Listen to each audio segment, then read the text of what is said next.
Hi, welcome back to Storytime. I went ahead and kept the cat reel going. Oh, and this has not been updated, so I'm going to really quickly update the picture because it is not the most recent. Hey, Swags, how are you doing? There we go. We got Queer God's name on there. I'm going to adjust that. So there we go. So it's pointing at me now. Good to see you. How was your weekend? I'm good. Just got my first COVID test today. It takes forever, at least in my town. Oh, I know. Too short for weekends. Takes forever to get a COVID test if you have no symptoms, at least in my area. There's about a 2-week wait thereabouts. Hey, Corral, thank you so much for the cheers. I love the narwhal one. It's so cute. How was your weekend, Corral? Oh, GlitchCon. Okay. I love that little dinosaur emote, or not emote, badge. Yeah. I had a non-weekend, I guess you could say, because I work on the weekends, so for me it's just like the work week. So, yeah. How's the weather for everybody? Well, you'll get one coming up, because do you get part of Christmas Eve off? I would assume you have Christmas off, and then that goes right into the weekend.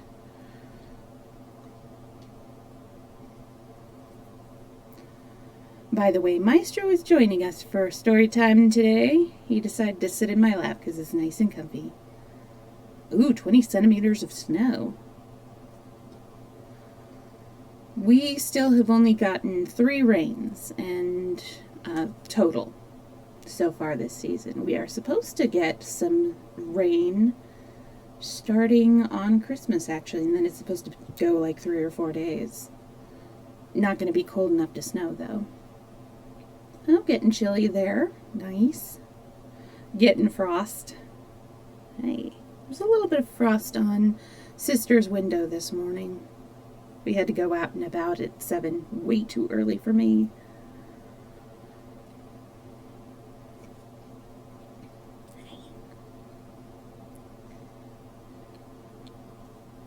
By the way, Swags, those Christmas treats that you cooked up that were on Twitter looked so delicious.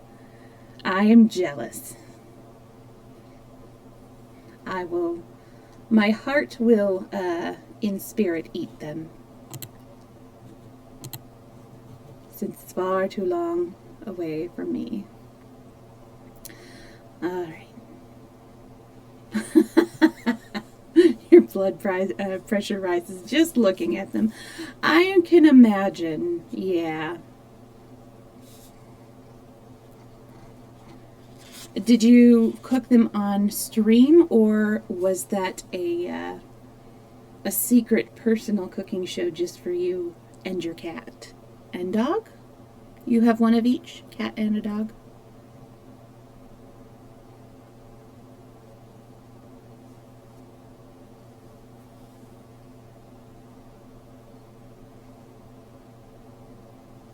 I'm hoping that the pictures of the Christmas tree will, oh man, that cut off strangely, will make it into rotation in my little reel.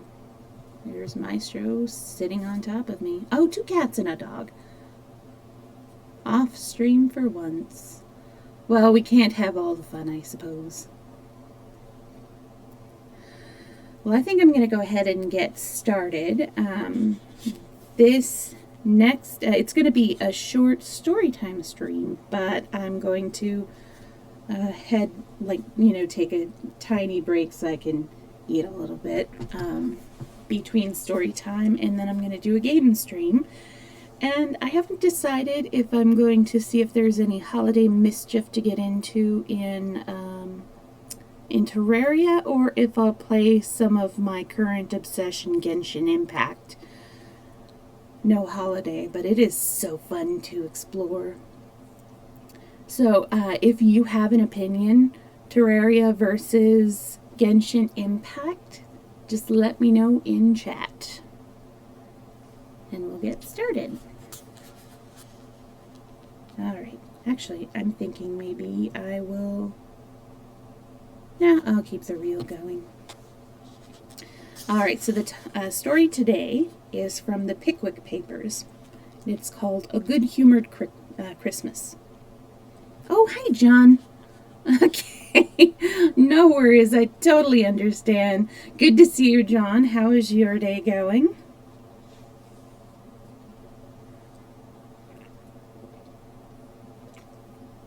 And are you going to be getting some rain along with us on, it's supposed to start like Christmas-ish?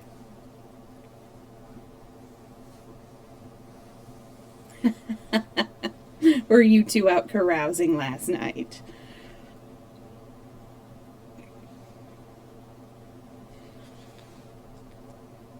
Nice, nice. I hope you had a good weekend. I'm about to head on into the story time, and I really should have... Yeah, I think I will actually hide the little cat reel going on here. There we go. Oh, oh, I can bet. I heard a little of it already, so I know you're suffering, Carell. Joking, joking. That's right. I saw those pictures of you getting ready for your singing stream. And then somebody was very upset that they saw no ugly Christmas sweater, only lies. I actually have a really cool ugly Christmas sweater.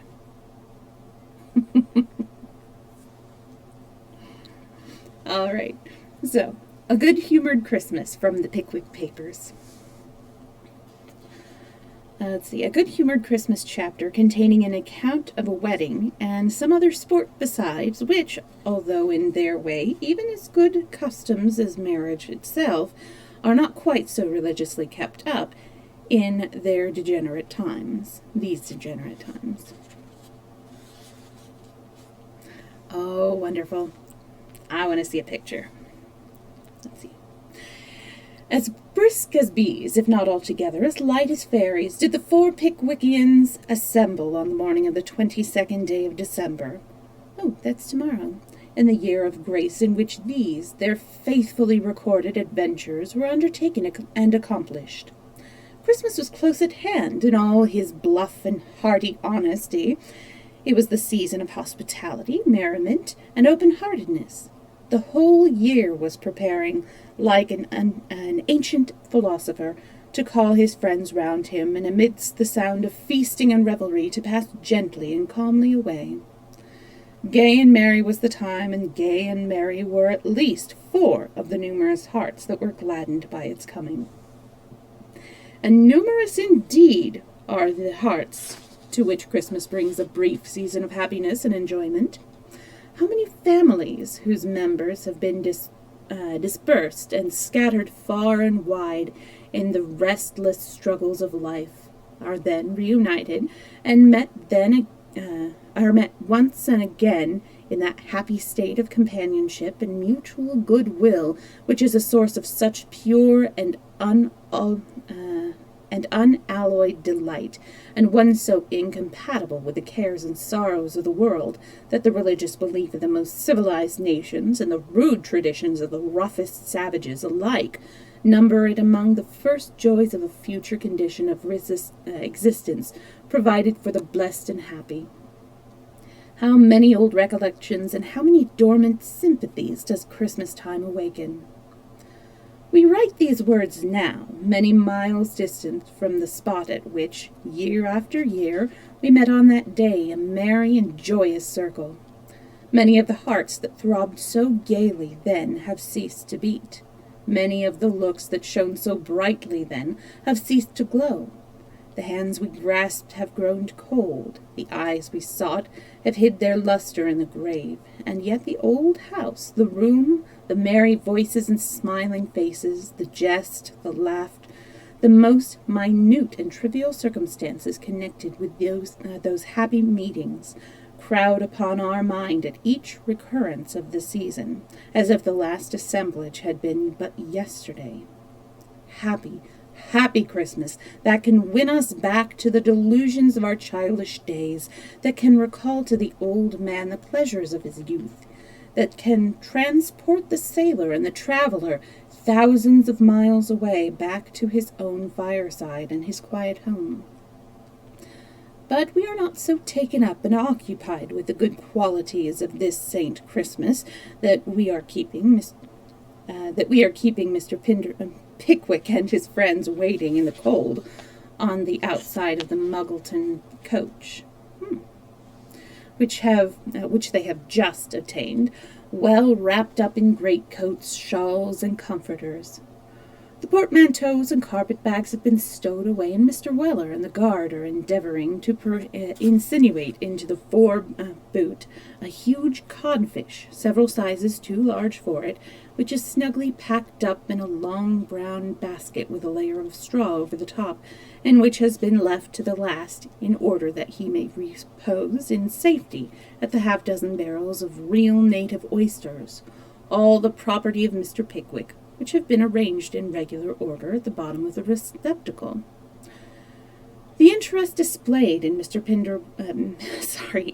Pickwick's countenance is most intense as Mr. Weller and the guard try to squeeze the codfish into the boot, the first head first, then tail first, and then top upward, and then bottom upward, and then sideways, and then long ways, all of which artifices the implacable codfish sturdily resists until the guard accidentally hits him in the very middle of the basket, whereupon he suddenly disappears into the boot, and with him the head and shoulders of the guard himself, who, not calculating upon so sudden a cessation of the passive resistance of the codfish, experiences a very unexpected shock, to the unsmotherable delight of all the porters and bystanders. I think in this case they're talking about the boot as, the trunk of a car, and this would be the trunk of the coach, as opposed to, a boot that we wear, which is what my mind was trying to picture when I was first reading that, and then realized when the coachman went into the boot after him. That's what clued me in. I'm a little slow on the uptake. Upon this, Mr. Pickwick smiles with great good humor, and drawing a shilling from his waistcoat pocket, begs the guard, as he picks himself out of the boot, to drink his health in a glass of hot brandy and water, at which the guard smiles too, and Misters Snodgrass, Winkle, and Tupman all smile in company. The guard and Mr. Weller disappear for 5 minutes, most probably to get the hot brandy and water, for they smell very strongly of it when they return. The coachman mounts to the box. Mr. Weller jumps up behind. The Pickwickians pull their coats round their legs and their shawls over their noses. The helpers pull the horsecloths off. The coachman shouts out a cheery, "All right!" and away they go. They have rumbled through the streets and jolted over the stones, and at length reached the wide and open country. The wheels skim over the hard and frosty ground, and the horses burst into a canter, a smart crack of the whip, step along the road as if the load behind them, coach passengers, codfish, oyster barrels, and all, were but a feather at their heels. They have descended a gentle slope and enter upon a level as compact and dry as a solid block of marble 2 miles long. Another crack of the whip, and on they speed at a smart gallop, the horses tossing their heads and rattling the harnesses as if in exhilaration at the rapidity of motion, while the coachman, holding the whip and reins in one hand, takes off his hat with the other, and, resting it on his knees, pulls out his handkerchief and wipes his forehead, partly because he has a habit of doing it, and partly because it's as well to show the passengers how cool he is, and what an easy thing it is to drive 4 in hand when you have had as much practice as he has had. Having done this very leisurely, otherwise the effect would be materially impaired, he replaces his handkerchief, pulls on his hat, adjusts his gloves, squares his elbows, cracks the whip again, and on they speed, more merrily than before. A few small houses scattered on either side of the road betoken the entrance of some town or village. The lively notes of the guard's key bugle vibrate in the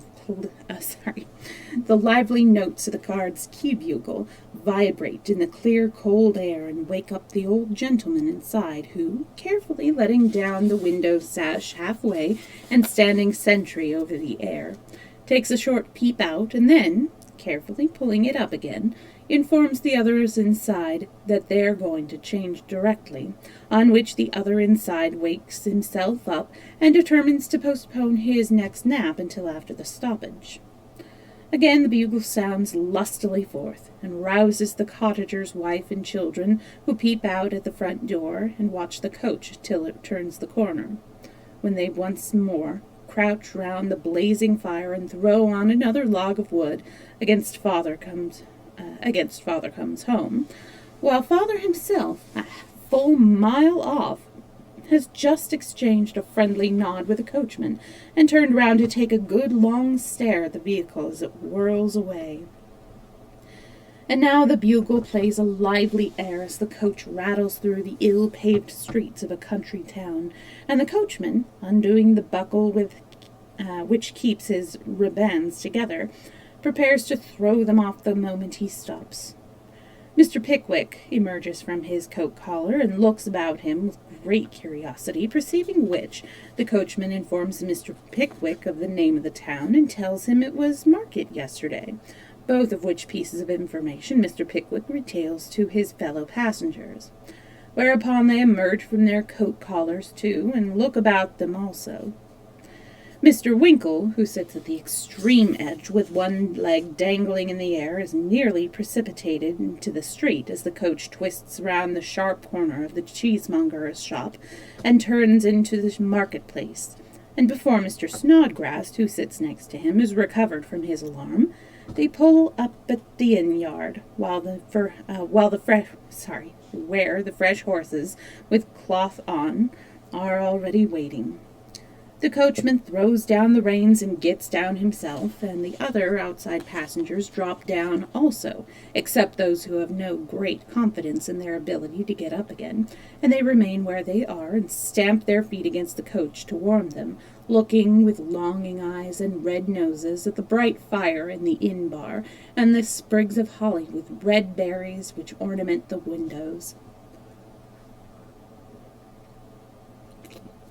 The practice of changing horses, by the way, is so that they can go as fast as they can go for as continuous an amount of time as possible, and not basically kill the horses. So, they'll switch horses, so the horses that have been running full speed for hours and hours can rest, and then they have horses that haven't been tired out, and then, they can go ahead and tire them out and all that stuff. An interesting, they make what they can of what they have. Let's see. Here we are. But the guard has delivered at the corn dealer's shop the brown paper packet. He looks out at the little pouch which hangs over his shoulder by a leather strap, and has seen the horses carefully put to, and has thrown on the pavement the saddle which was brought from London on the coach roof, and has assisted in the conference between the coachman and the holster about the gray mare that hurt her off foreleg last Tuesday. And he and Mr. Weller are all right behind, and the coachman is all right in front, and the old gentleman inside, who has kept the window down full 2 inches all this time, has pulled it up again, and the cloths are off, and they are all ready for starting except the 2 stout gentlemen, whom the coachman inquires after with some impatience. Whereupon the coachman and the guard and Sam Weller and Mr. Winkle and Mr. Snodgrass and all the holsters and every one of the idlers, who are more in number than all the others put together, shout for the missing gentleman as loud as they can, bawl.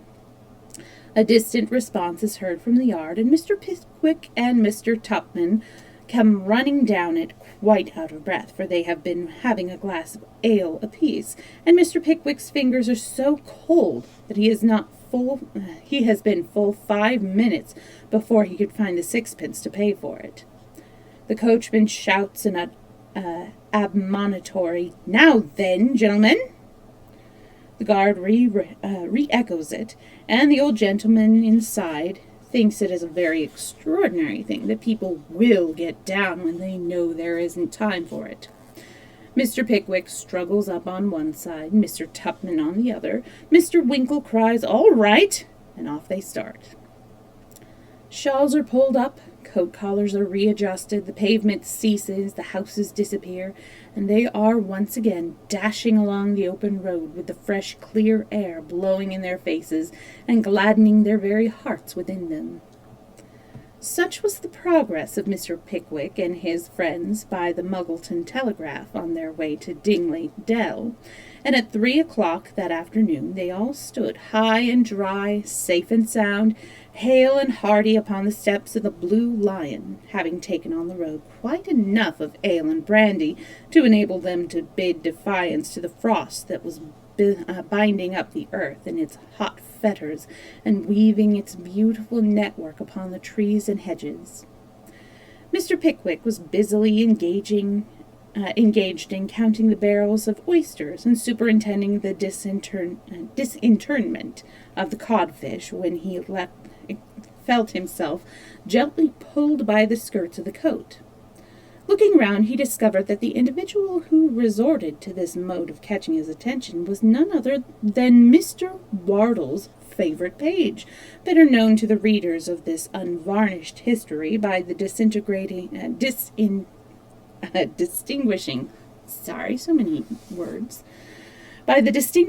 appellation of the Fat Boy.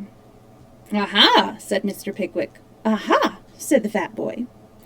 As they said it, he glanced from the codfish to the oyster barrels and chuckled joyously. He was fatter than ever. "Well, you look rosy enough, my young friend," said Mr. Pickwick.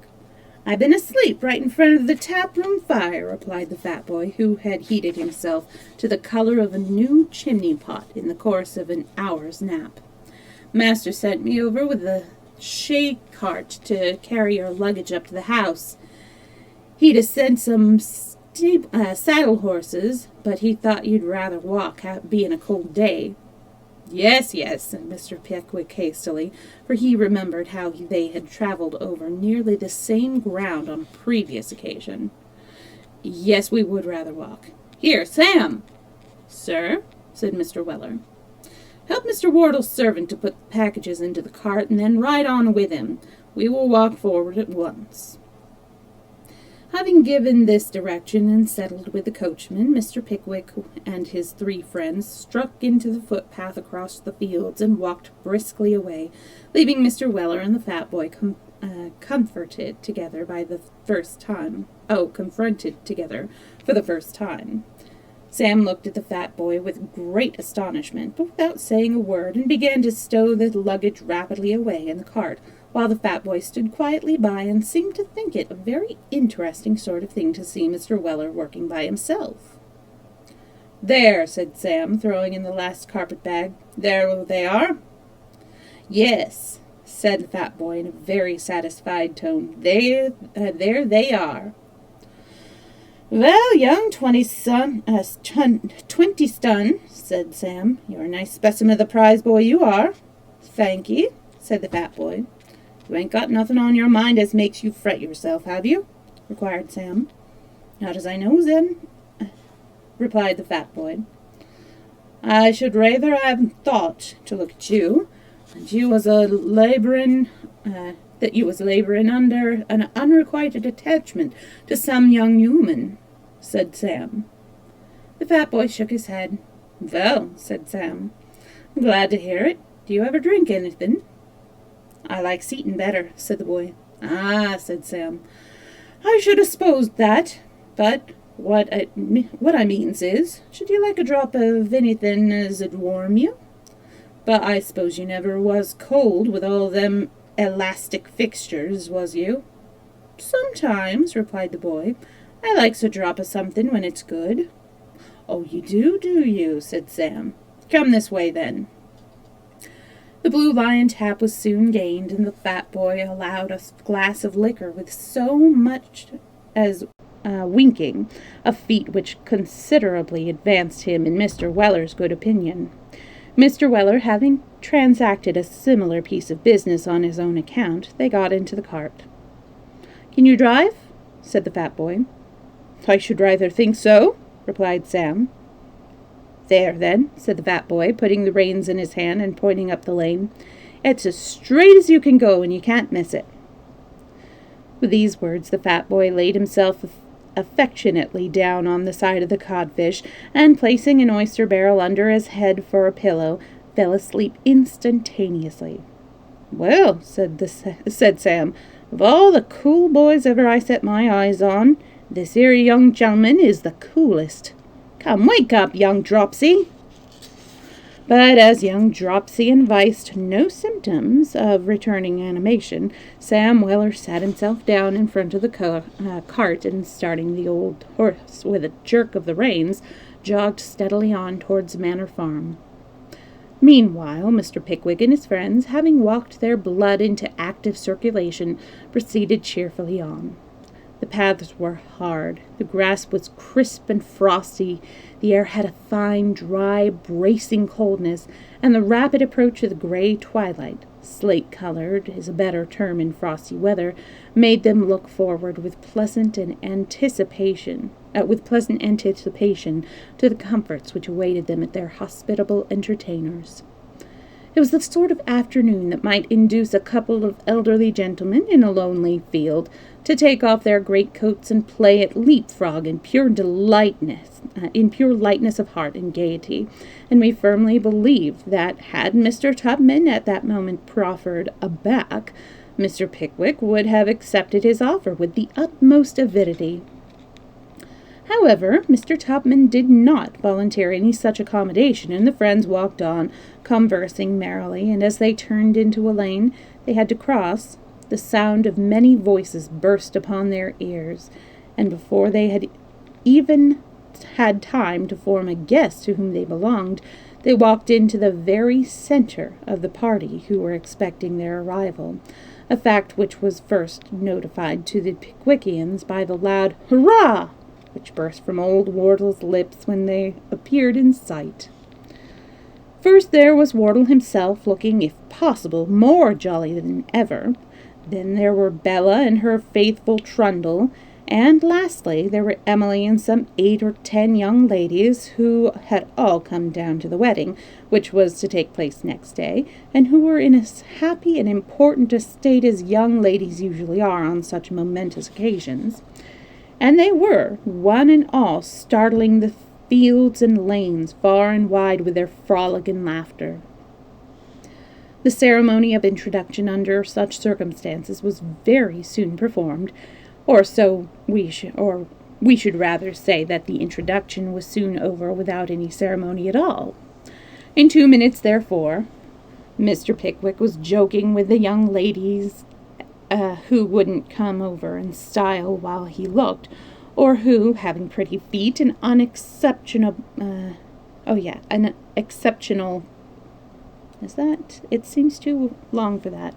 Okay. Having pretty feet and unexceptionable ankles, preferred standing on the top rail for 5 minutes or so, declaring that they were too frightened to move, with as much ease and absence of reserve or constraint as if he had known them for life. It is worthy of remark, too, that Mr. Snodgrass offered Emily far more assistance than the absolute terrors of the stile, although it was full 3 feet high and had only a couple of stepping stones, would seem to require, while one black-eyed young lady, in a very nice little pair of boots with fur round the top, was observed to scream very loudly when Mr. Winkle offered to help her over. All this was very snug and pleasant, and when the difficulties of the stile were at last surmounted, and they once more entered on the open field, old Wardle informed Mr. Pickwick how they had all been down in a body to inspect the furniture and fittings up of the house which the young couple were to tenant after the Christmas holidays, at which communication Bella and Trundle both colored up as red as the fat boy after the tap-room fire, and the young lady with the black eyes and the fur round the boots whispered something in Emily's ear, and then glanced archly at Mr. Snodgrass, to which Emily responded that she was a foolish girl, but turned very red notwithstanding, and Mr. Snodgrass, who was as modest as all great geniuses usually are, felt the crimson rising to the crown of his head, and devoutly wished in the inmost recesses of his own heart that the young lady aforesaid, with her black eyes and her archness, and her boots with the fur round the top, were all comfortably deposited in the adjacent country. But if they were social and happy outside the house, what was the warmth and cordiality of their reception when they reached the farm?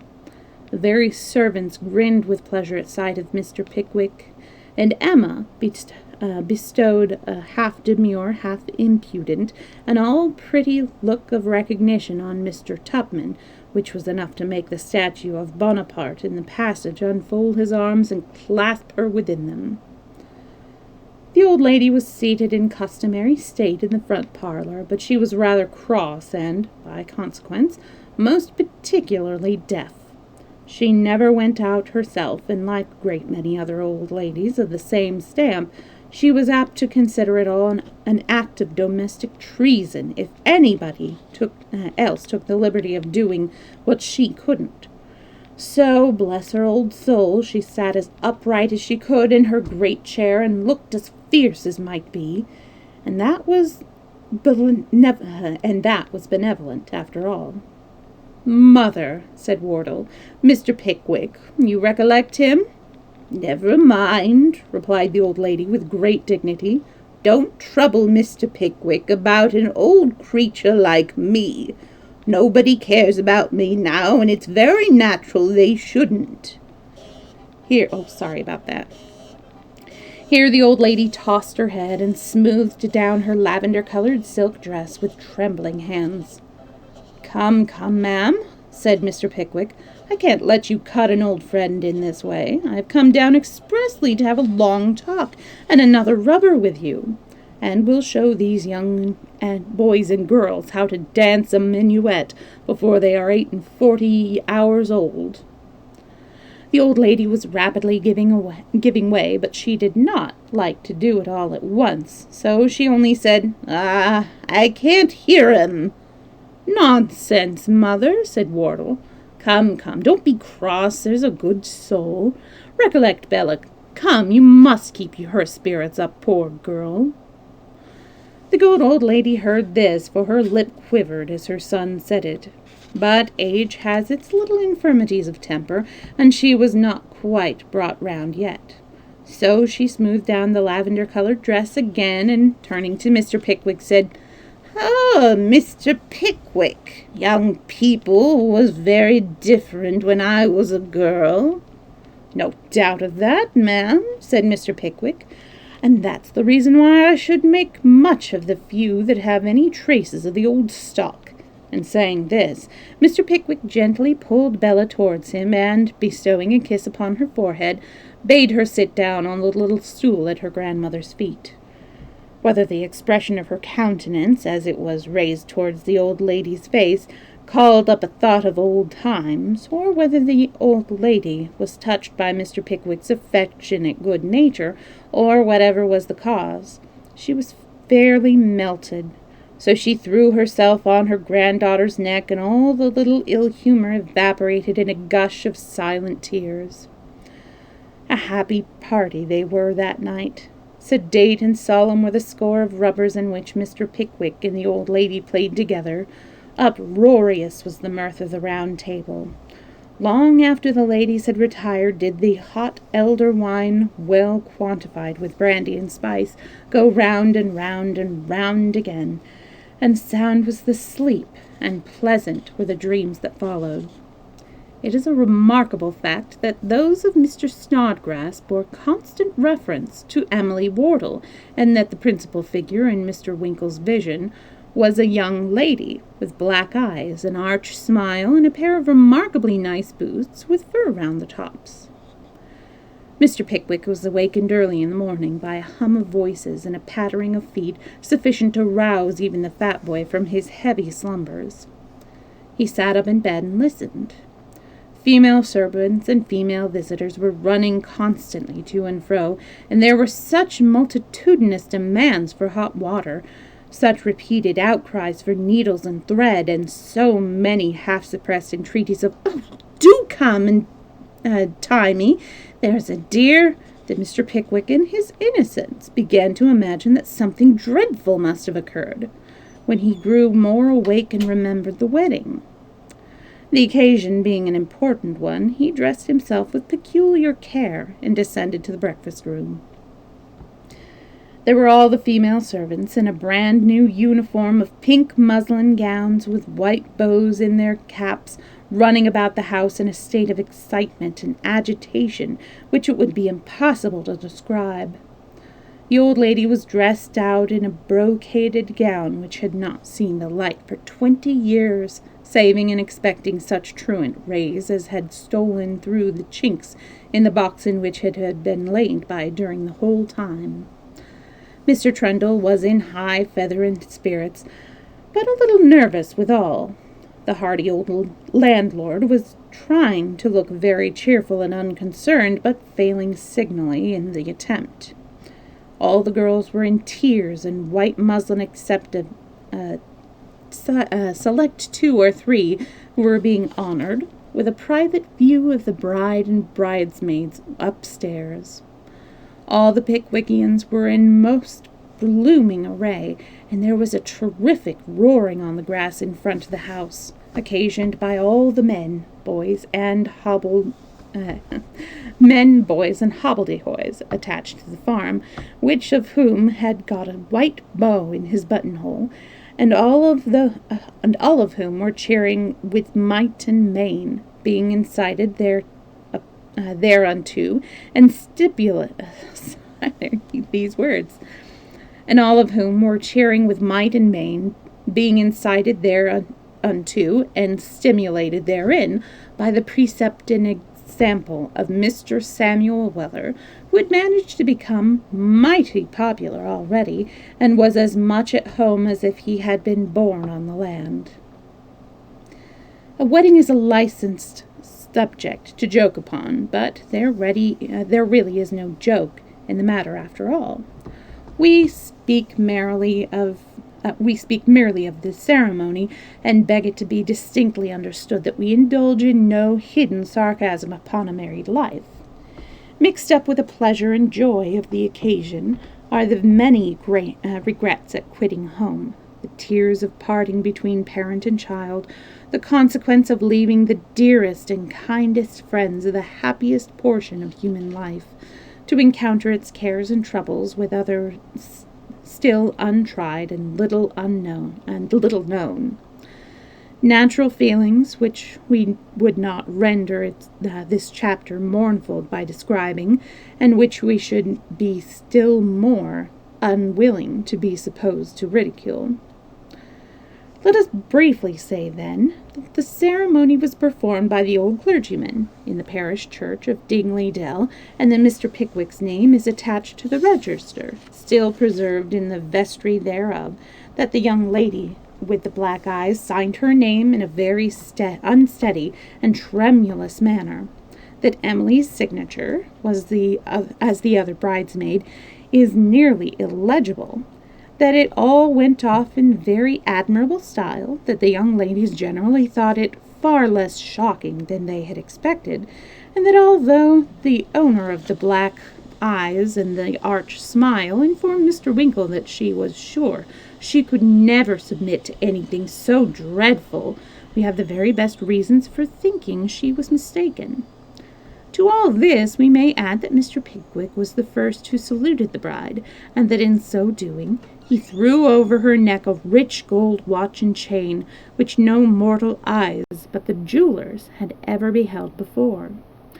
Then the old church bell rang as gaily as it could, and they all returned to breakfast. "Where does the mince pies go, young opium-eater?" said Mr. Wells to the fat boy, as he assisted in laying out such articles of consumption as had not been duly arranged on the previous night.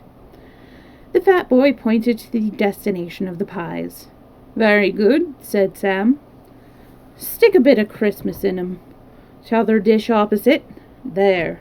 Now we look compact and comfortable, as the father said when he cut his little boy's head off to cure him of squinting." As Mr. Weller made the comparison, he fell back a step or two to give full effect to it, and surveyed the preparations with the utmost satisfaction. "Wardle," said Mr. Pickwick, almost as soon as they were all seated, "a glass of wine in honor of this happy occasion." "I shall be delighted, my boy," said Wardle. "Joe, damn that boy, he's gone to sleep." "No, I ain't, sir," replied the fat boy, starting up from a remote corner where, like the patron saint of fat boys, the immortal Horner, he had been that's Jack Horner. He had been devouring a Christmas pie, though not with the coolness and deliberation which characterizes that young gentleman's proceedings. "Fill Mr. Pickwick's glass." "Yes, sir." The fat boy filled Mr. Pickwick's glass, and then retired behind his master's chair, from whence he watched the play of the knives and forks and the progress of the choice morsels from the dishes to the mouths of the company, with a kind of dark and gloomy joy that was most impressive. "God bless you, old fellow," said Mr. Pickwick. "Same to you, my boy," replied Wardle, and they pledged each other heartily. "Mrs. Wardle," said Mr. Pickwick, "we old folks must have a glass of wine together in honor of this joyful event." The old lady was in a state of great grandeur just then, for she was sitting at the top of the table in the brocaded gown, with her newly married granddaughter on one side and Mr. Pickwick on the other, to do the carving.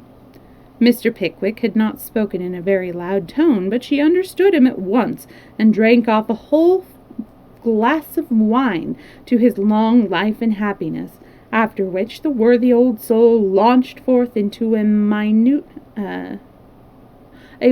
and particular account of her own wedding, with a dissertation on the fashion of wearing high-heeled shoes, and some particulars concerning the life and adventures of the beautiful Lady Tollimglower, deceased. At all of which the old lady herself laughed very heartily indeed, and so did the young ladies too, for they were wondering among themselves what on earth Grandma was talking about. When they laughed, the old lady laughed 10 times more heartily, and said that these always had been considered capital stories, which caused them all to laugh again, and put the old lady into the very best of humours. Then the cake was cut and passed through the ring. The young ladies saved pieces to put under their pillows to dream on their future husbands. Hang on a second. I'm going to reread that. The young ladies saved pieces to put under their pillows to dream of their future husbands on, and a great deal of blushing and merriment was thereby occasioned. "Mr. Miller," said Mr. Pickwick to his old acquaintance, the hard-headed gentleman, "a glass of wine?" "With great satisfaction, Mr. Pickwick," replied the hard-headed gentleman solemnly. "You'll take me in?"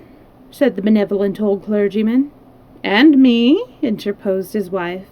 "And me," said a couple of poor relations at the bottom of the table, who had eaten and drank very heartily and laughed at everything. Mr. Pickwick expressed his heartfelt delight at every additional suggestion, and his eyes beamed with hilarity and cheerfulness. "Ladies and gentlemen," said Mr. Pickwick, suddenly rising. "Hear, hear! Hear, hear!" cried Mr. Weller, in the excitement of his feelings. "Call in all the servants," cried old Wardle, interposing to prevent the public rebuke which Mr. Weller would otherwise have most indubitably have received from his master. "Give them a glass of wine each to drink the toast in. Now, Pickwick!" Amidst the silence of the company, the whispering of the women servant, and the awkward embarrassment of the men, Mr. Pickwick proceeded. "Ladies and gentlemen, no, I won't say ladies and gentlemen, I will call you my friends. My dear friends, if the ladies will allow me to take so great a liberty." Here Mr. Pickwick was interrupted by immense applause from the ladies, echoed by the gentlemen, during which the owner of the eyes was distinctly heard to state that she could kiss that dear Mr. Pickwick. Whereupon Mr. Winkle gallantly inquired if it couldn't be done by deputy, to which the young lady with the black eyes replied, "Go away," and accompanied the request with a look which said as plainly as a look could do, "If you can." "My dear friends," resumed Mr. Pickwick, "I am going to propose the health of the bride and the bridegroom. God bless 'em. Cheers and tears. My young friend Trundle I believe to be a very excellent and manly fellow, and his wife I know to be a very amiable and lovely girl, well qualified to transfer to another sphere of action the happiness which for 20 years she has diffused around her in her father's house." Here the fat boy burst forth into stentorian blubberings, and was led forth by the coat-collar by Mr. Weller. "I wish," added Mr. Pickwick, "I wish I was young enough to be her sister's husband." Cheers. "But failing that, I am happy to be old enough to be her father, for being so, I shall not be suspected of any latent designs when I say that I admire, esteem, and love them both." Cheers and sobs.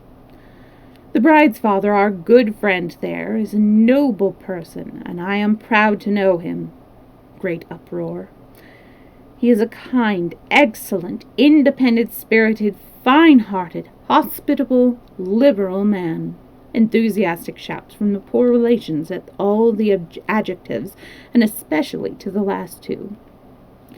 "That his daughter may enjoy all the happiness even he can desire, and that he may derive from the contemplation of her felicity all the gratification of heart and peace of mind which he so well deserves, is, I am persuaded, our united wish.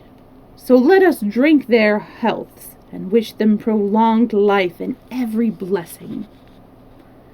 Mr. Pickwick concluded amidst a whirlwind of applause, and once more were the lungs of the supernumeraries supernumeraries, under Mr. Weller's command, brought into active and efficient operation. Mr. Wardle proposed Mr. Pickwick proposed the old lady.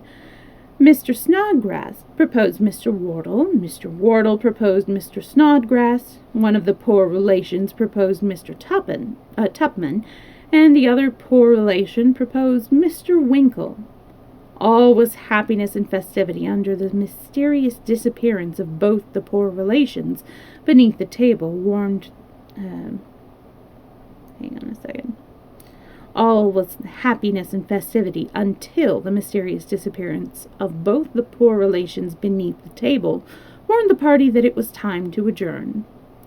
At dinner they met again, after a 25-mile walk, undertaken by the males at Wardle's recommendation to get rid of the effects of the wine at breakfast. The poor relations had kept in bed all day with a view of attaining the same happy consummation. Let me read that again. The poor relations had kept in bed all day with the view of attaining the same happy consummation, but as they had been unsuccessful, they stopped there. Mr. Weller kept the domestics in a state of perpetual hilarity, and the fat boy divided his time into small alternate allotments of eating and sleeping. The dinner was as hearty an affair as the breakfast, and was quite as noisy, without the tears. Then came the dessert and some more toasts. Then came the tea and coffee, and then the ball. The best sitting room at Manor Farm was a good, long, dark-paneled room with a high chimney piece and a capacious chimney up which they could have driven one of the new patent cabs, wheels and all. At the upper end of the room, seated in a shady bower of holly and evergreens, were the two best fiddlers and the only harp in all Muggleton. In all sorts of recesses, and on all kinds of brackets, stood massive old silver candlesticks with 4 branches each. The carpet was up, the candles burnt bright, and the fire blazed and crackled on the hearth, and merry voices and light-hearted laughter rang through the room. If any of the old English yeomen had turned into fairies when they died, it was just the place in which they would have held their revels. If anything could have added to the interest of this agreeable scene, it would have been the remarkable fact of Mr. Pickwick's appearing without his gaiters for the first time within the memory of his oldest friend. "You mean to dance?" said Wardle. "Of course I do," replied Mr. Pickwick. "Don't you see I am dressed for the purpose?" Mr. Pickwick called the attention to his speckled silk stockings and smartly tied pumps. "You in black stockings!" exclaimed Mr. Tupman jocosely. "And why not, sir, why not?" said Mr. Pickwick, turning warmly upon him. "Oh, of course there's no reason why you shouldn't wear them," replied Mr. Tupman. "I imagine, sir, I imagine not, sir, I imagine not," said Mr. Pickwick, in a very peremptory tone.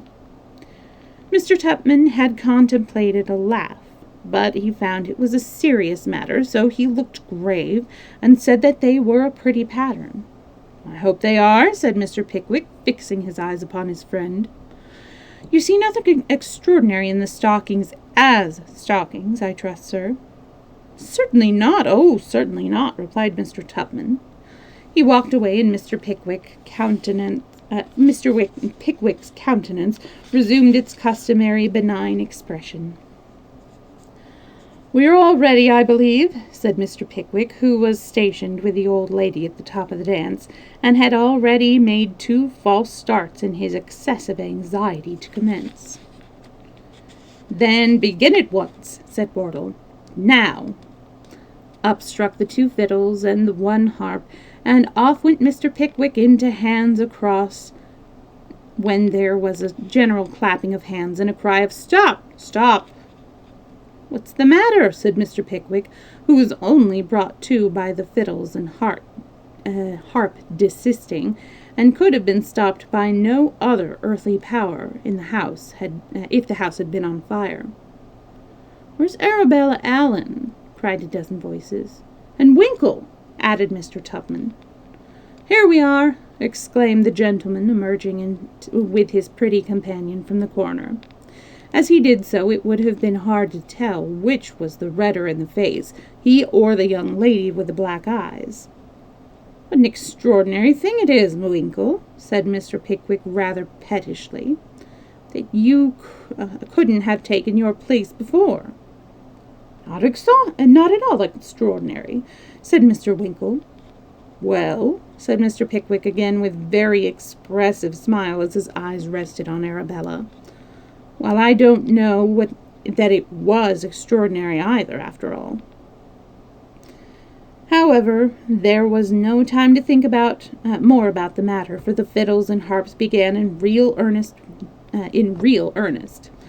Away went Mr. Pickwick, hands across, down the middle to the very end of the room, and halfway up the chimney, back again to the door, poussette everywhere, loud stamp on the ground, ready for the next couple, off again, all the figure over once more, another stamp to beat out the time, next couple, and the next again. Never was such going.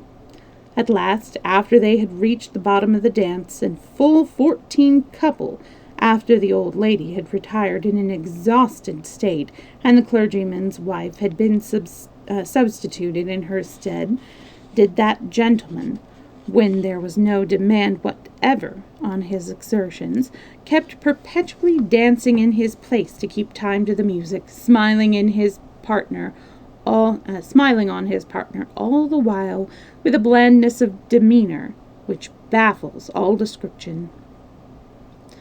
Long before Mr. Pickwick was weary of dancing, the newly married couple had retired from the scene. There was a glorious supper downstairs notwithstanding, and a good long sitting after it, and when Mr. Pickwick awoke, late the next morning, he had a confused recollection of having, severely and confidentially, invited somewhere about 45 people to dine with him at the George and Vulture the very first time they went to London, which Mr. Pickwick rightly considered a pretty certain indication of his having taken something besides exercise on the previous night. "And so your family has games in the kitchen tonight, my dear, has they?" inquired Sam of Emma. "Well, yes, Mr. Weller," replied Emma. "We always have on Christmas Eve. Master wouldn't neglect to keep it up on any account." "Your master's a very pretty notion of keeping anything up, my dear," said Mr. Weller. "I never see such a sensible sort of man as he is, or such a regular gentleman." "Oh, that he is," said the fat boy, joining in the conversation. "Don't he breed nice pork?" That fat youth gave a semi-cannibalistic leer at Mr. Weller as he thought of the roast legs and gravy.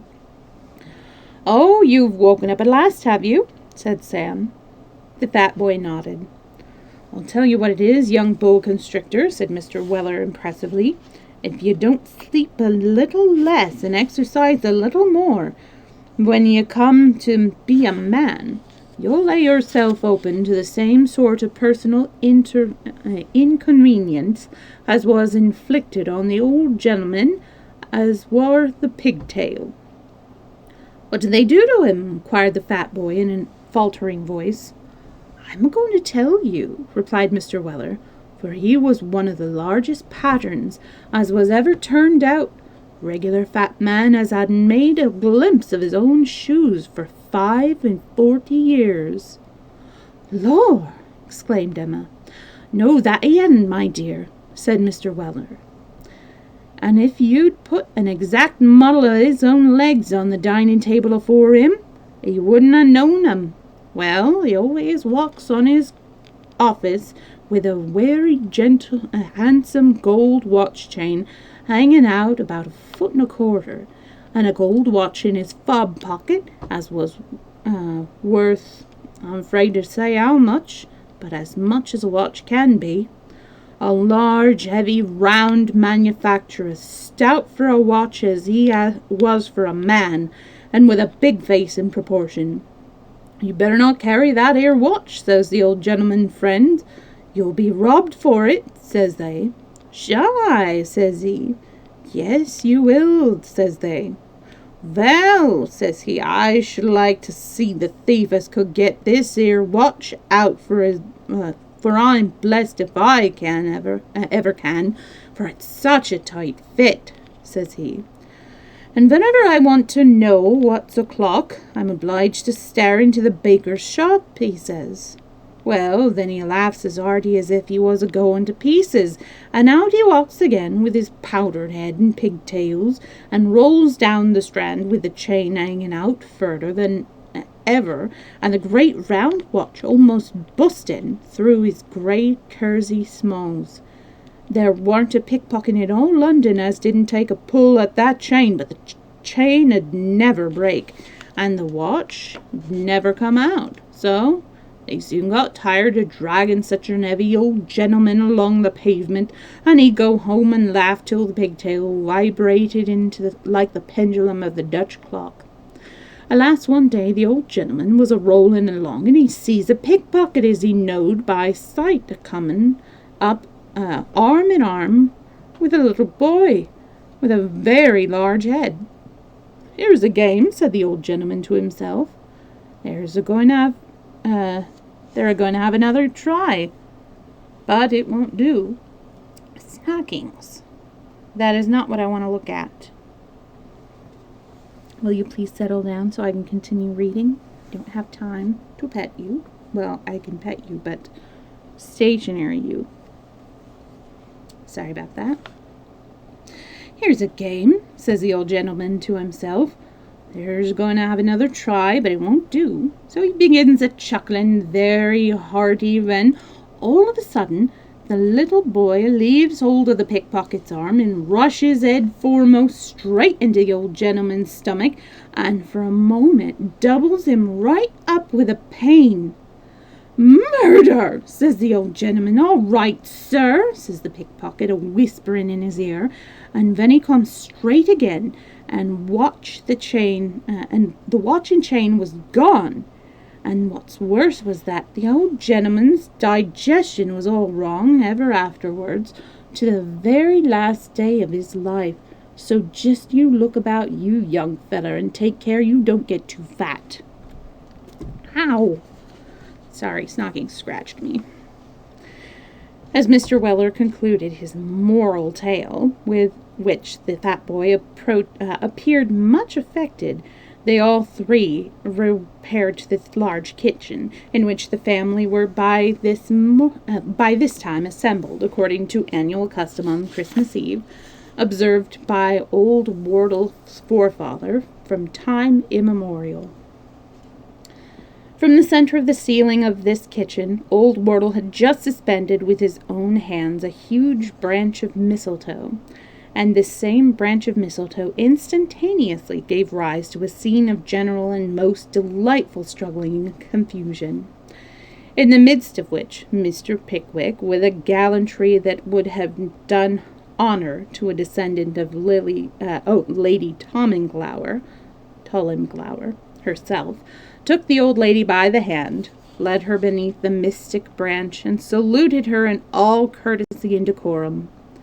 The old lady submitted to his piece of practical politeness with all the dignity which befitted so important and serious a solemnity, but the younger ladies, not being so thoroughly imbued with a superstitious veneration for the custom, or imagining that the value of a salute is far more enhanced if it costs a little trouble to obtain it, screamed and struggled and ran into corners and threatened and remonstrated and did everything but leave the room until some of the less adventurous gentlemen were on the point of digesting, when they all at once found it useless to resist any longer and submitted to be kissed with good grace. Mr. Winkle kissed the young lady with the black eyes, and Mr. Snodgrass kissed Emily, and Mr. Weller not being particular about the form of being under the mistletoe, kissed Emma and the other female servants just as he caught them. As to the poor relations, they kissed everybody, and not even suspecting the plainer portions of the young lady visitors, who, in their excessive confusion, ran right under the mistletoe as soon as it was hung up, without knowing it. Wardle stood with his back to the fire, surveying the whole scene with the utmost satisfaction, and the fat boy took the opportunity of approaching to his own use, and similarly devouring a particularly fine mince pie that had been carefully put by for somebody else.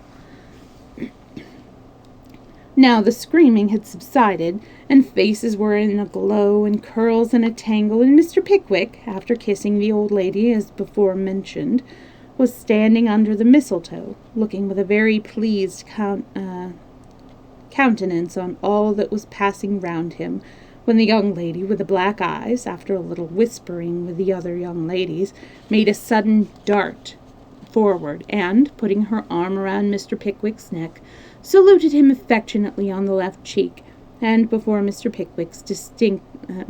Pickwick distinctly knew what was the matter, he was surrounded by the whole body and kissed every one of them. It was a pleasant thing to see Mr. Pickwick in the center of the group, now pulled this way and then that, and first kissed on the chin, and then on the nose, and then on the spectacles, and to hear the peals of laughter which were raised on every side.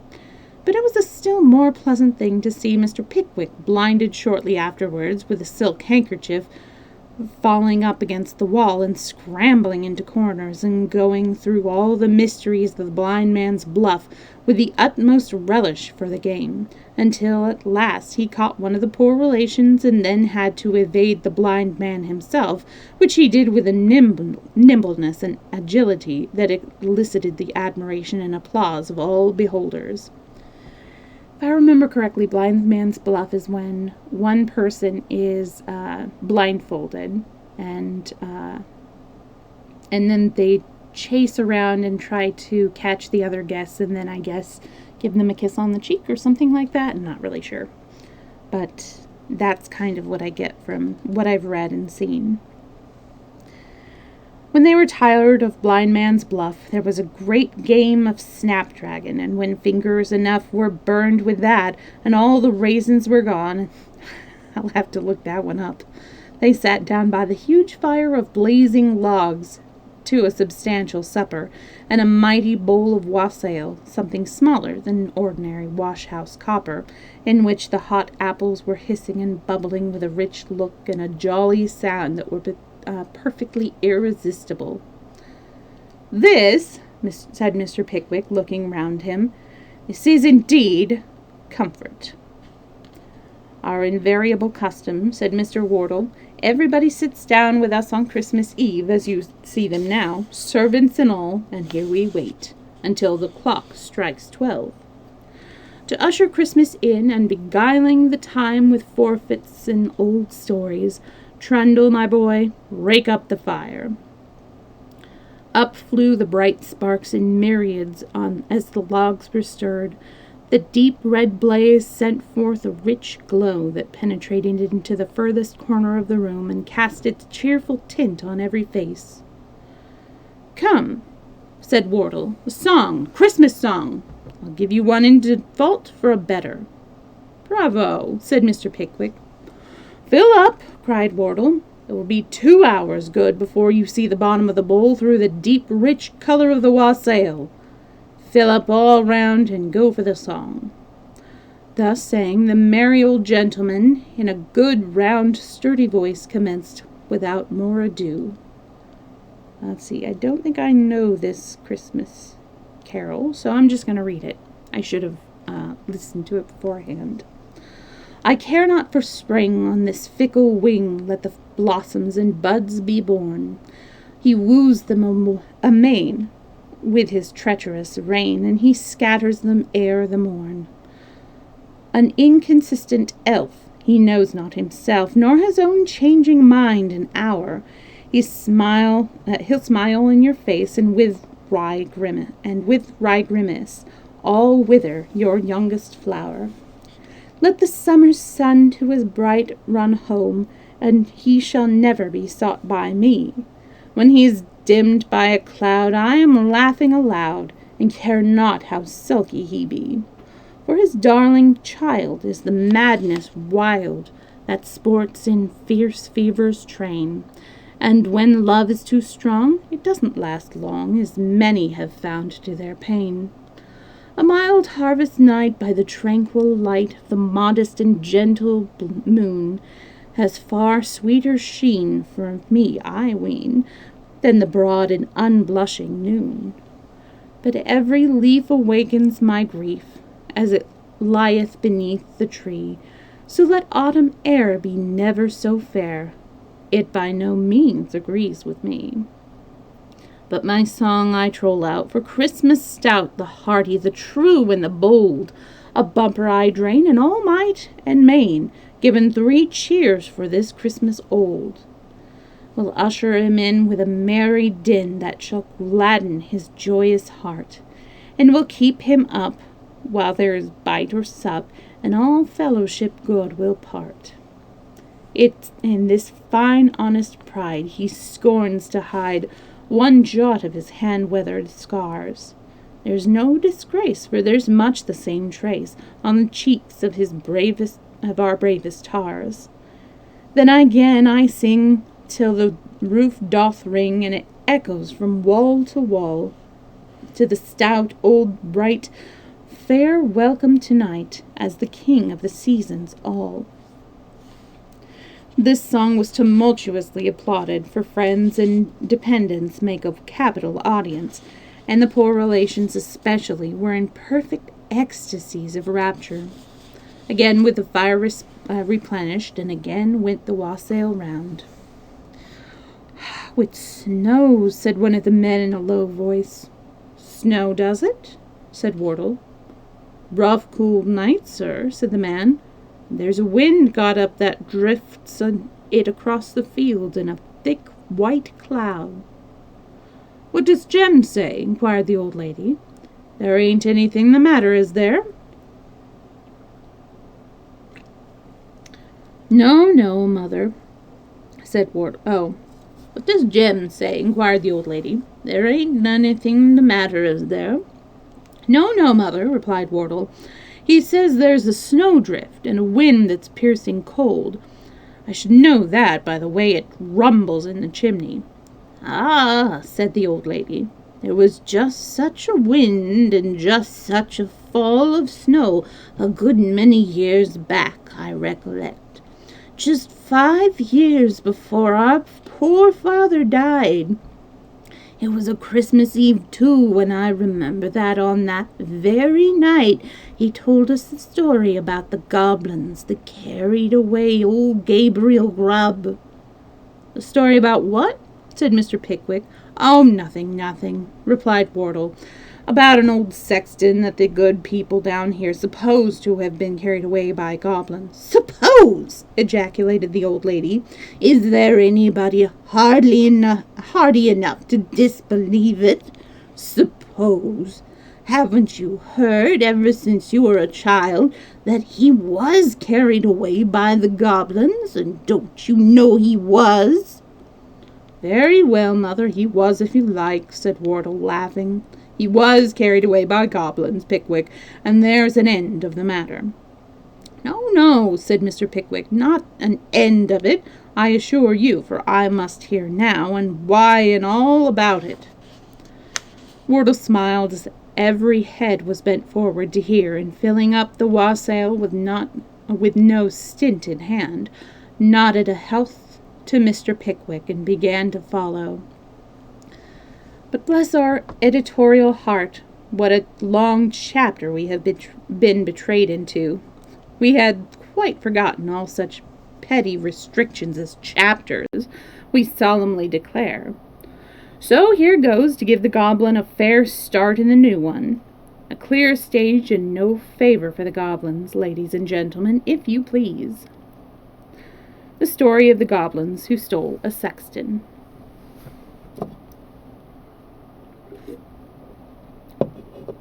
In old Abbey Town, down in this part of the country a long, long while ago, so long that the story must be a true one, because our great-grandfathers implicitly believed it, there officiated as sexton and gravedigger in the churchyard one Gabriel Grubb.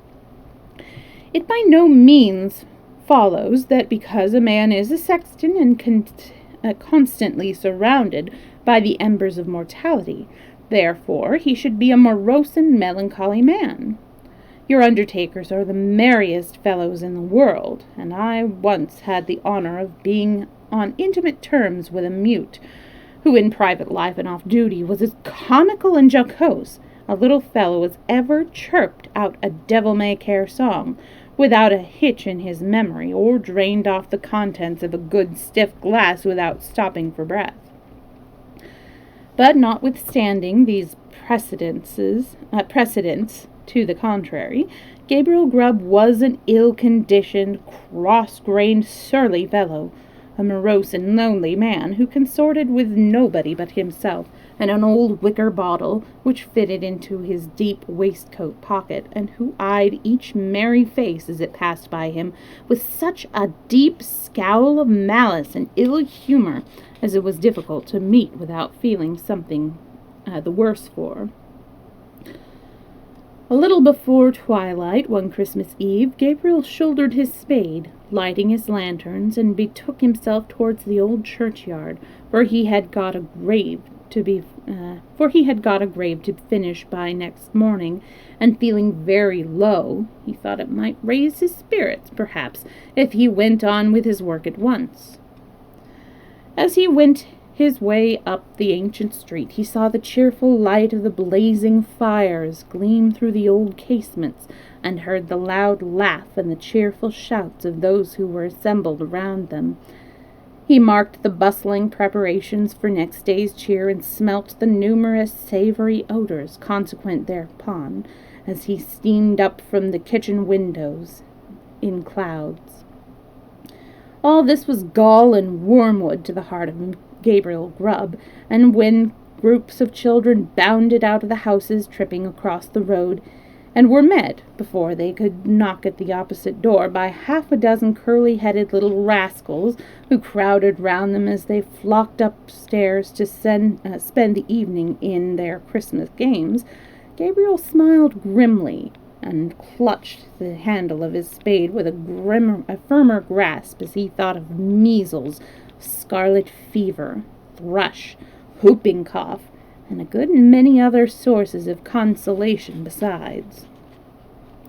In this happy frame of mind, Gabriel strode along, returning a short, sullen growl to the good-humored meetings of such of his neighbors as now and then passed him, until he turned into the dark lane which led to the churchyard.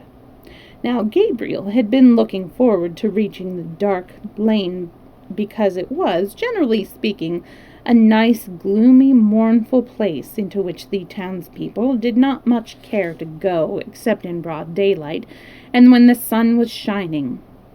Consequently, he was not a little indignant to hear a young urchin roaring out some jolly song about a Merry Christmas in this very sanctuary, which had been called Coffin Lane ever since the days of the old abbey in the time of the shaven-headed monks.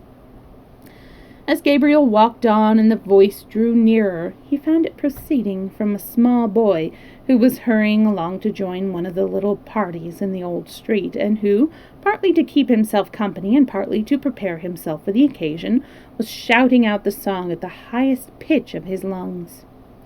So Gabriel waited until the boy came up, and then dodged him into a corner and rapped him over the head with his lantern 5 or 6 times to teach him to modulate his voice. And as the boy hurried away with his hand to his head, singing quite a different sort of tune, Gabriel Grubb chuckled very heartily to himself and entered the churchyard, locking the gate behind him. He took off his coat, put down his lantern, and, getting into the unfinished grave, worked at it for an hour or so with right good will. But the earth was hardened with the frost, and it was no very easy matter to break it up and shovel it out.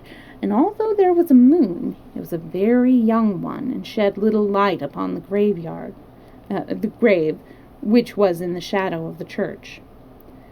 At any other time these obstacles would have made Gabriel Grubb very moody and miserable, but he was so well pleased with having stopped the small boy's singing that he took little heed of the scanty progress he had made, and looked down into the grave, when he had finished his work for the night, with grim satisfaction, murmuring as he gathered up his things. Brave lodgings for one, brave lodgings for one, a few feet of cold earth when life is done, a stone at the head, a stone at the feet, a rich juicy meal for the worms to eat, rank grass overhead and damp clay around, brave lodgings for one, these in holy ground. Ho, ho, laughed Gabriel Grubb, as he sat himself down on the flat tombstone, which was a favorite resting place of his, and drew forth his wicker bottle. A coffin at Christmas, a Christmas box, ha, ha, ha. Ho, ho, ho, repeated a voice from which sounded close behind him. Gabriel paused in some alarm in the act of raising the wicker bottle to his lip, and looked around.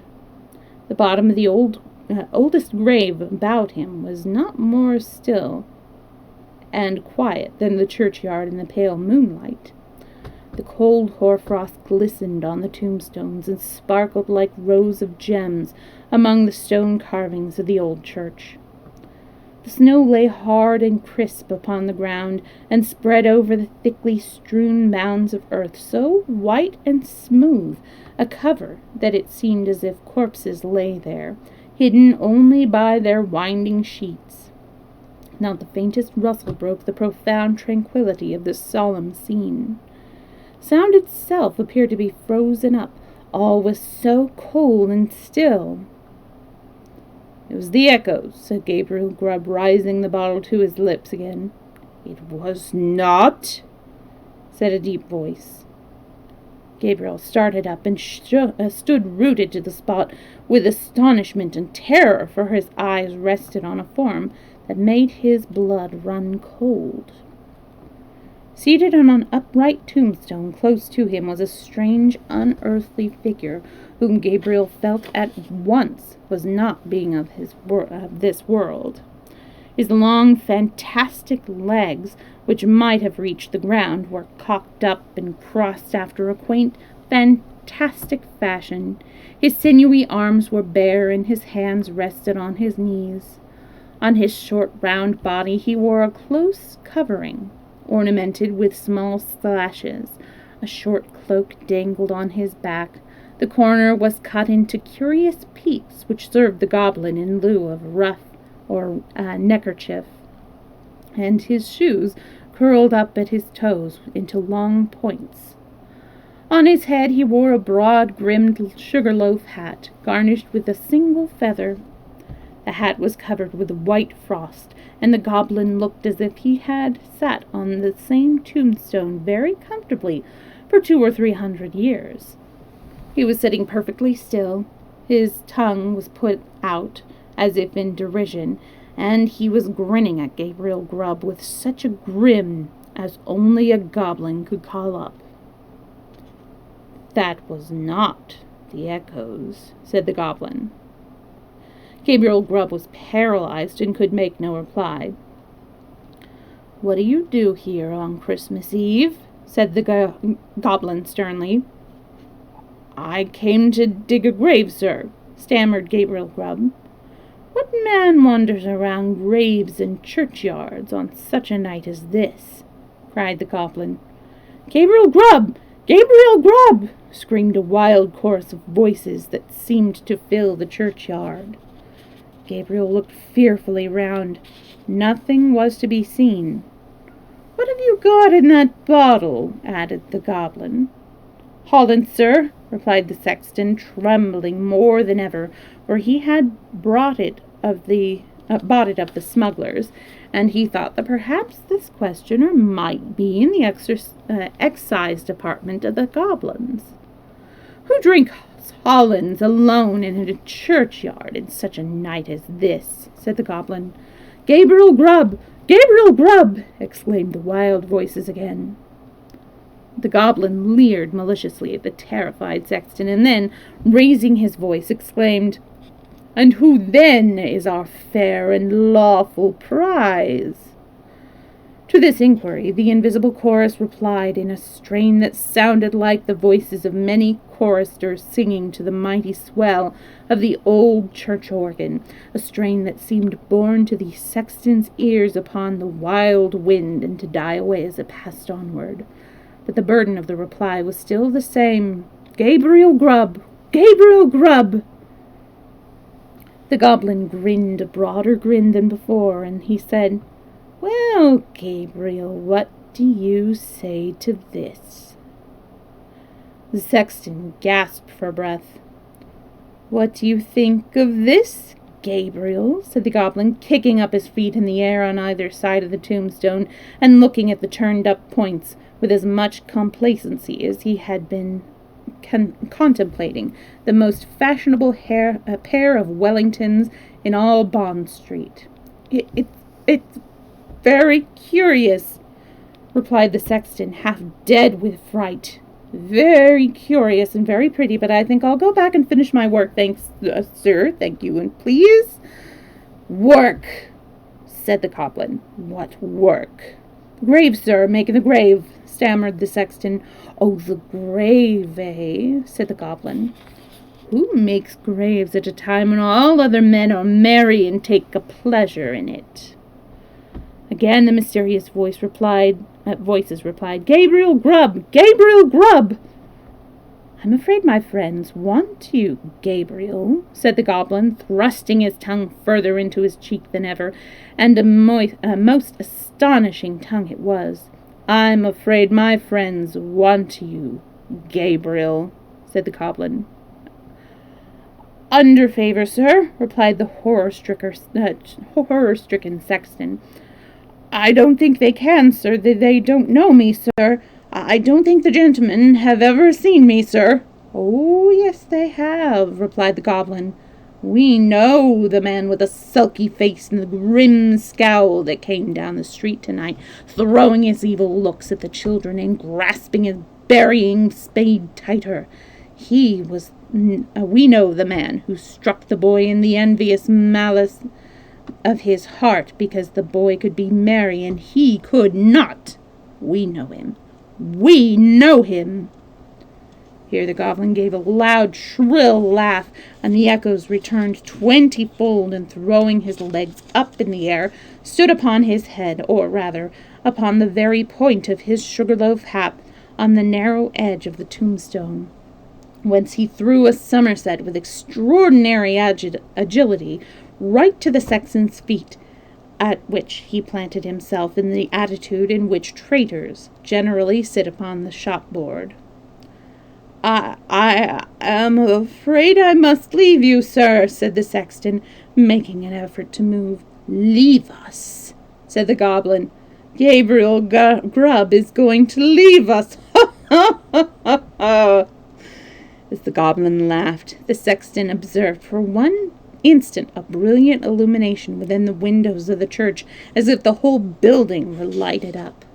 It disappeared, the organ pealed forth a lively air, and whole troops of goblins, the very counterpart of the first one, poured into the churchyard and began playing at leapfrog with the tombstones, never stopping for an instant to take a breath, but overing the highest among them, one after the other, with the utmost marvelous dexterity that the first goblin was a most astonishing leaper, and none of the others could come near him. Even in the extremity of his terror, the sexton could not help observing that while his friends were content to leap over the common-sized gravestones, the first one took the family vaults, iron railings and all, with as much ease as if they had been so many street posts. At last the game reached to a most exciting pitch. The organ played quicker and quicker, and the goblins leaped faster and faster, coiling themselves up, rolling over the tombstones like footballs.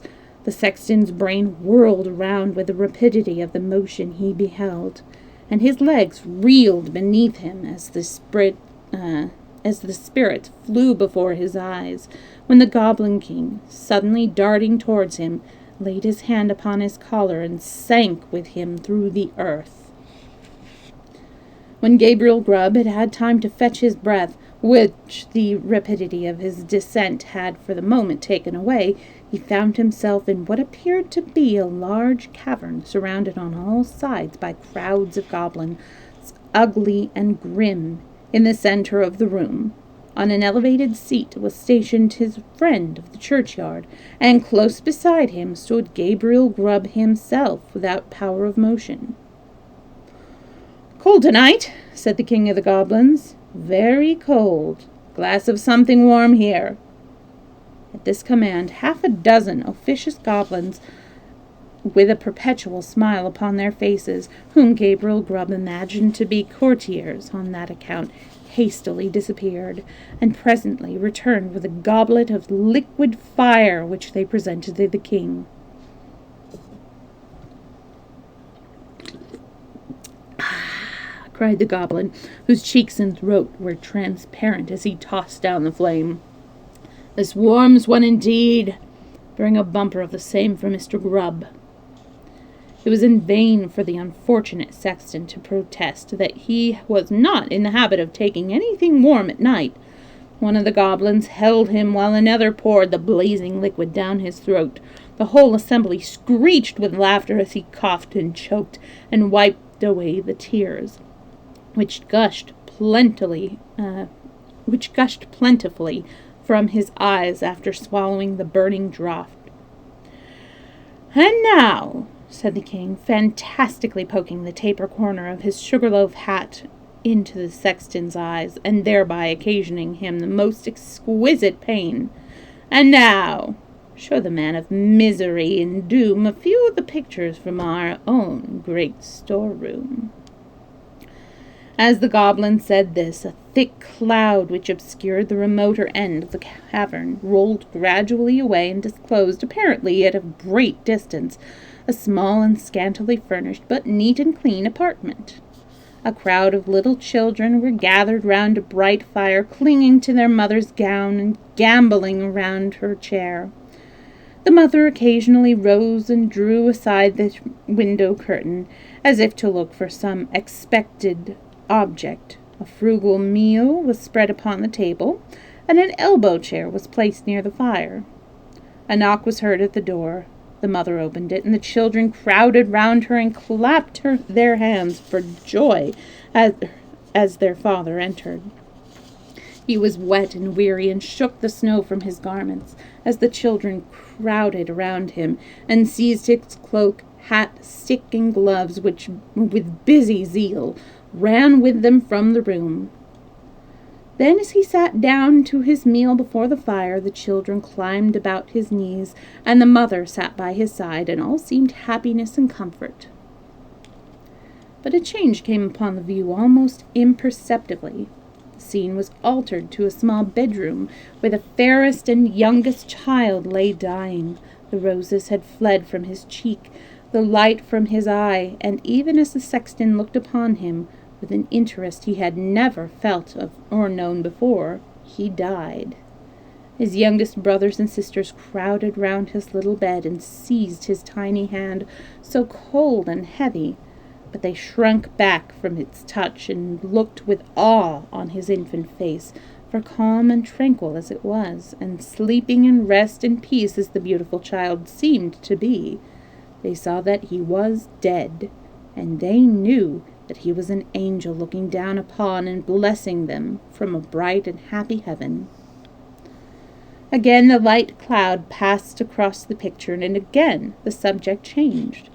The father and mother were old and helpless now, and the number of those about them was diminished more than half. But content and cheerfulness sat on every face and beamed in every eye as they crowded round the fireside and told and listened to the old stories of earlier and bygone days. Slowly and peacefully, the father sank into the grave, and soon after, the share of all his cares and troubles followed him to a place of rest. The few who yet survived them knelt by their tomb and watered the green turf which covered it with their tears, then rose and turned away, sadly and mournfully, but not with bitter cries of despairing lamentations, for they knew that they should one day meet again, and once more they mixed with the busy world, and their content and cheerfulness were restored. The crowd settled upon the picture and concealed it from the sexton's view. "What do you think of that?" said the goblin, turning his large face towards Gabriel Grubb.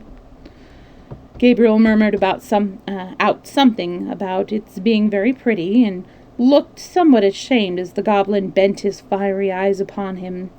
"You, a miserable man," said the goblin in a tone of excessive contempt. "You!" He appeared disposed to add more, but indignation choked his utterance, so he lifted up one of his very pliable legs, and, flourishing it above his head a little to ensure his aim, administered a good sound kick to Gabriel Grubb, immediately after which all the goblins in waiting crowded round the wretched sexton and kicked him without mercy, according to the established and invariable custom of courtiers upon earth, who kick whom royalty kicks, and who hug whom royalty hugs. "Show him some more," said the king of the goblins. At these words the cloud was dispelled, and a rich and beautiful landscape was disclosed to view. There is just such another to this day within half a mile of an old abbey town.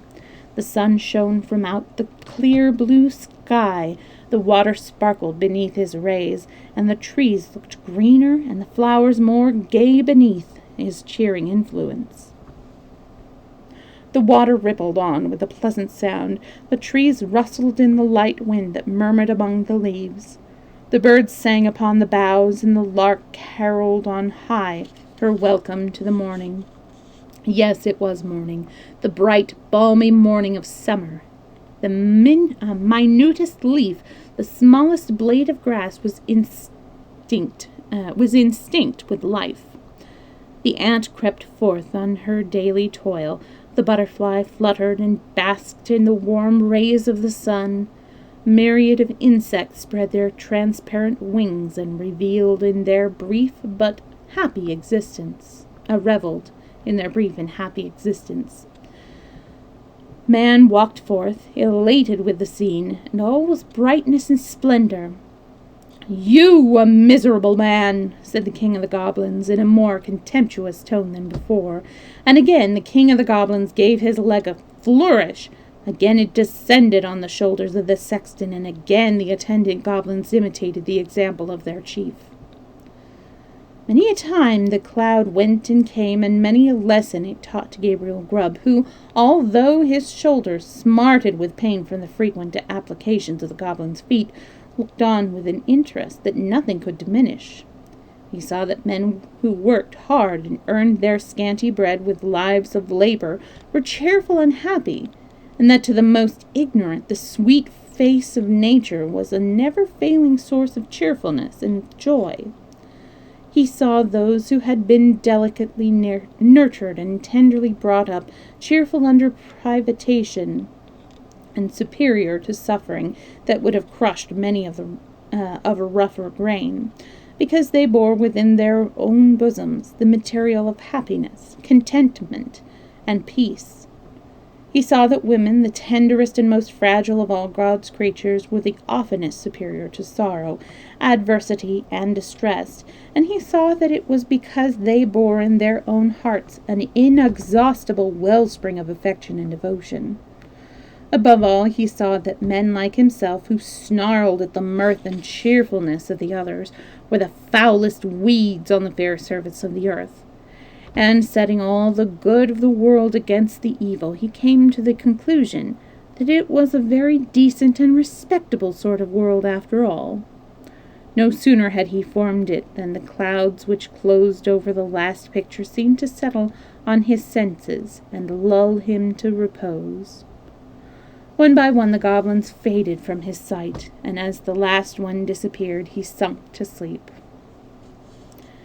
The day had broken when Gabriel Grubb awoke and found himself lying at full length on the flat gravestone in the churchyard, with the wicker bottle lying empty by his side, and his coat, spade, and lantern, all well whitened by the last night's frost, scattered on the ground. The stone on which he had first seen the goblin seated stood bolt upright before him, and the grave at which he had worked the night before was not far off. At first he began to doubt the reality of his adventures, but the acute pain in his shoulders when he attempted to rise assured him that the kicking of the goblins was certainly not ideal.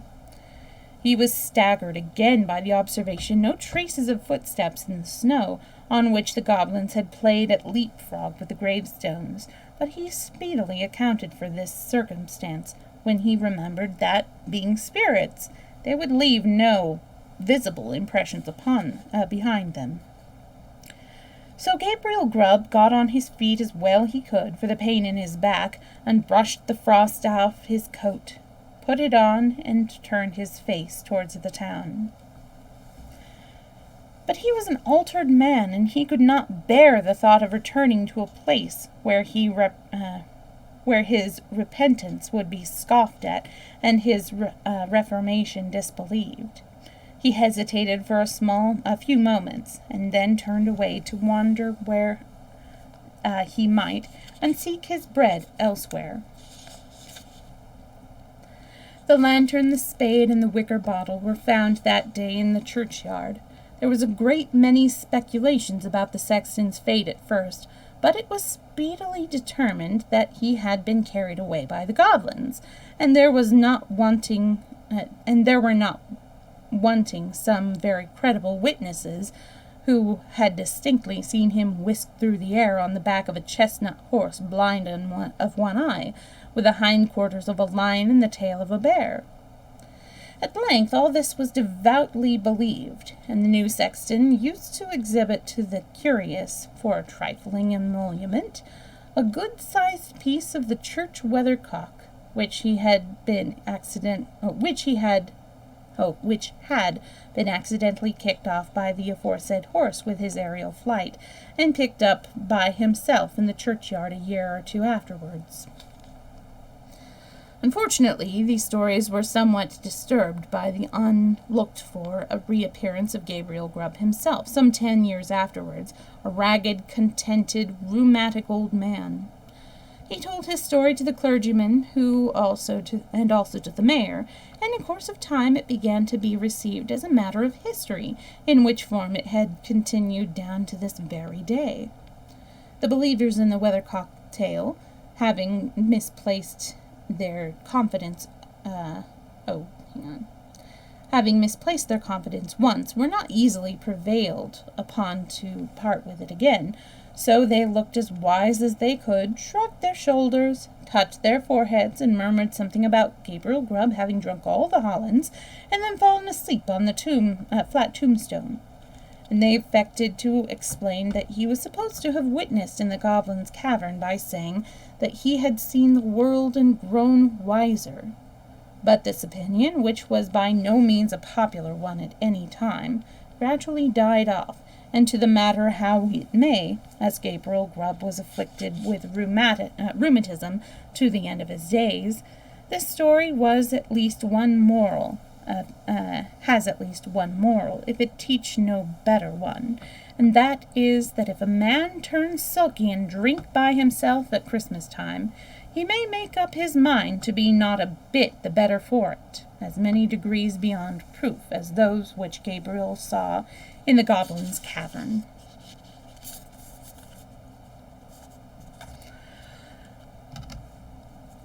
And that is the end of the Good-Humored Christmas. and also the end for our story time today. So a quick reminder, I do have on the Discord and the Stream Polls channel. Yeah, it's interesting. It was fun to read. I do have on the Stream Polls channel in my Discord a poll as to when you would like me to start my Christmas Eve stream. So what we're going to do is on Wednesday. Oh, thank you so much for the cheers, the cute little snowman narwhal cheers. So on the Wednesday, we're going to start A Christmas Carol. We'll probably read the first 2 chapters, I think, or staves, because it is a 5-stave tale. Oh yes, I will give the kitties a treat.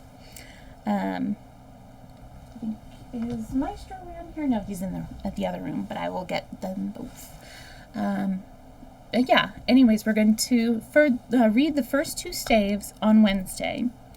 And then on Thursday night, depending on the time that you vote in the Discord channel, and also I have a poll up in Twitter as well, we'll either start at 8 p.m. Pacific, 10 p.m. Pacific, or midnight. So, of course, for the people in Europe and in Australia, that will be on Christmas. And then we will finish up A Christmas Carol, and then I will end that stream with A Visit from St. Nick by Clement Moore, or what people mostly know is 'Twas the Night Before Christmas. Alright, so let me go get... Oh, that picture right there is Snockings and Uller. Uller is my sister's cat who passed away about 3 or so years ago. We had her for quite a while. She was a little younger than Snockings, but older than... I almost said Walkie, that was my first cat. Older than Maestro. Alright, so let me go grab the little troublemaker, who is actually quite big. I will be right back.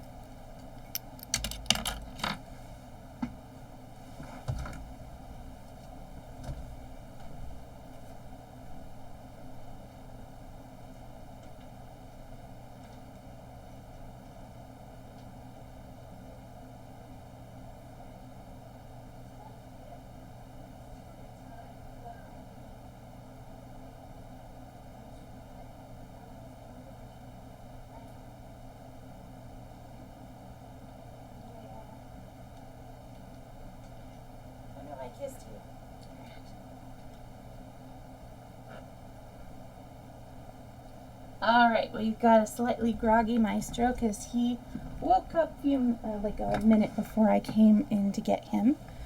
So, Maestro, where are you going? Hey. Corell's giving you some treats. Here you go.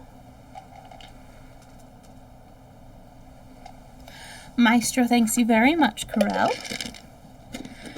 So now I'm going to take a little bit of a break, have a little bit of something to eat, and then we'll come back and do a game stream. Either Genshin Impact or Terraria. And I know Terraria has some Christmassy type stuff going on, so we may do that just because the season is almost over and I can play Genshin Impact anytime. It's so fun. I'm so addicted. Alright, I'll see you in a few. If you stick around, I'll see you in a few. And if you're going to head off, I hope you have a wonderful day. Thanks so much for hanging out with me. Alright, be right back.